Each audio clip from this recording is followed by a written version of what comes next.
Hi everyone, it's Michelle Fowler here with FowlerandCompany.com and your Internal Audit Career Academy. And I just wanted to say, well, first of all, it's May 1st, so I wanted to say happy International Internal Audit Awareness Month. And we were at an audit committee meeting yesterday, and I mentioned this, and of course it kind of brings up a few laughs, but for internal auditors, we really want to talk about internal audit and what it is we do. So it got me thinking about how when you're at live events, when you're doing internal audit training, quite often there's a conversation about how you got into internal audit, and there's that question about how many internal auditors dream that that's what they want to be when they grow up, and they ask for a raise of hands. And of course, very few people actually dream when they're little children about being an internal auditor. And so I was thinking back about how did I become an internal audit? How did I get started in internal audit? Because of course I wasn't one of those people that thought I was going to be an internal auditor when I grow up. And so I got started in internal audit in Northern Virginia, and I was applying for a job at a bank in their internal audit department in Northern Virginia, and I was sitting in the interview, and it was going pretty well, and I had asked some questions and they had asked some questions, and just before I left and finished the interview, they asked a question, and I was about 20, maybe 21 at the time, and they asked me did I have any questions for the bank? And this was in the 80s, and there was some issues with loans, and I just out of nowhere, this question about, was there some concern that their concentrations in construction loans might be a concern to the company and their ongoing process in the company. And I remember as the words came out of my mouth, I was kind of thinking like, wow, where did that come from? Like, that didn't really, I hadn't prepared to ask that question, and it just came to me. And of course, they were a little surprised that I was that prepared, and I did get the job. And I was fortunate enough back then in that first year of internal audit that I had a great mentor in my life and in my internal audit career, and her name was Lori Gray. And I really appreciated that first year because it really got me started and really loving internal audit. So I was thinking about this the other day, and I thought, well, the better question for internal auditors might be, all right, not every internal auditor dreams that they want to be an internal auditor when they grow up, but maybe the better question is, why do hundreds of thousands of internal auditors stay in the internal audit field? And I got to thinking about this, and I think back in the olden days, I think they might have enjoyed the power or the excitement that you can get people or catch people doing something wrong, but that's really an old-fashioned, outdated approach to internal auditor, and I hope that none of us out there are in internal audit for that reason anymore. So I was really thinking, well, why do I want to be an internal audit? And that is to help people. And this is the theme that I hear when I'm talking to internal auditors all across the world. I did a training in October of last year in Scotland for the Scotland IACA conference, and you hear this same theme all over the world about that we want to help people. And that's all that I wanted, it was to help people going forward.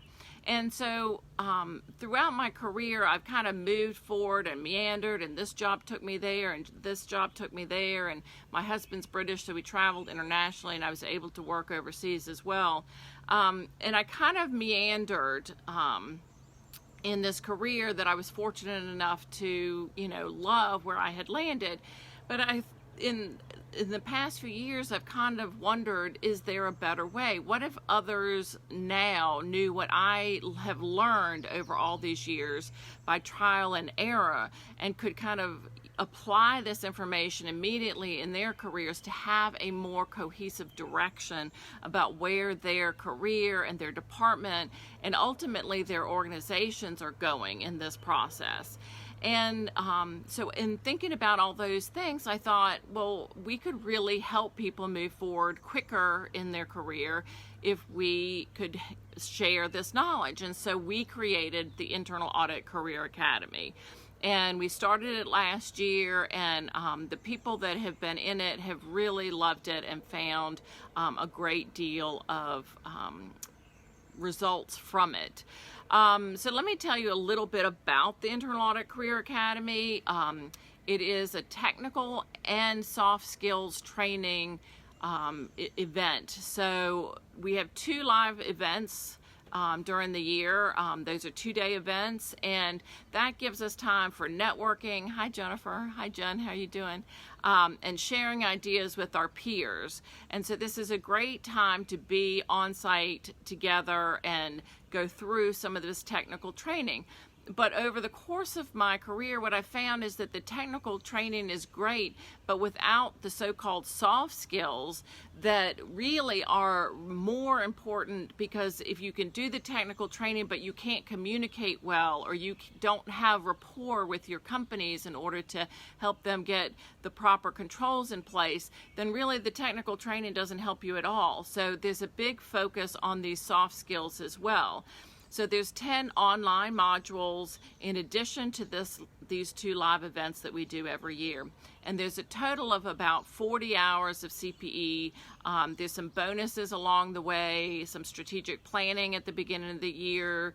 And then each month there is a monthly coaching call where we can talk about the things that are most immediate on our minds, like, you know, what has come up for us since our last call that we're really having a challenge with, and get ideas immediately from our peers that can help move us forward. And instead of struggling to try to find the answers, we can talk to people who have been in the same situation. I know in the academy last year, one of our people was looking for an RFP. They wanted to put an RFP to outsource some of their audit.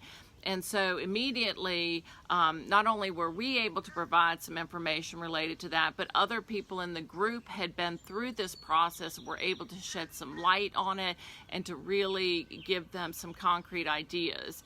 So, so we've got the two-day live events. We've got 10 online modules. We've got this monthly coaching. And then twice a year, we do what's called a mastermind. And so at the end of our, the second day of our live event, we get together as a group and we look back at the past 2 days and at what we want to accomplish in our departments when we get back. Because hi Jackie, hi Jacqueline, so good you're here.